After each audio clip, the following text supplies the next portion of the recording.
Bapak Dewan yang dirahmati Allah, guna depu bahawa salah satu tujuan utama orang drone duduk di sini adalah menegakkan syariat Islam di bumi Serabi Makkah.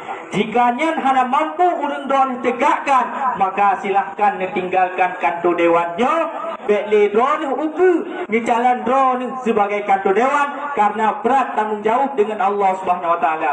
Yang pertama, Allah berkata faulaika humul fasikun, orang yang hentim jalankan syariat Allah fasik. Yang kedua munafikun, yang ketiga kafirun. Para jamaah yang dirahmati Allah, yang kedua bahwa kamu mengharap Pak Urang drone PJ yang kan dikirim pusat betul-betul dikirim ke Waceh. Mudah-mudahan yang kadon kirimnya betul-betul urang yang tempike ke Aceh, yang tempike ke masyarakat Aceh, wabil khusus tempike ke syariat Islam yang ada di Aceh. Baik lagi PJ yang nauronyo.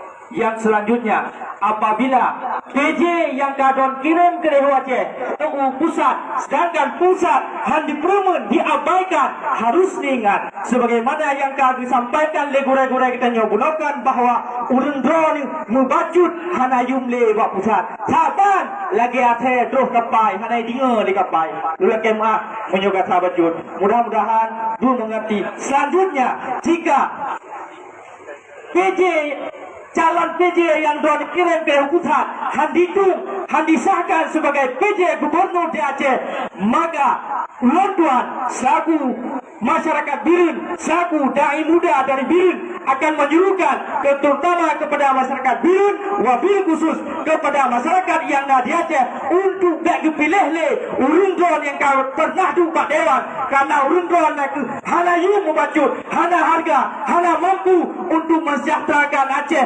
terutama syariat Islam yang ada di Aceh. Nyokuh yang dapat Tuan sampaikan. Assalamualaikum warahmatullahi wabarakatuh.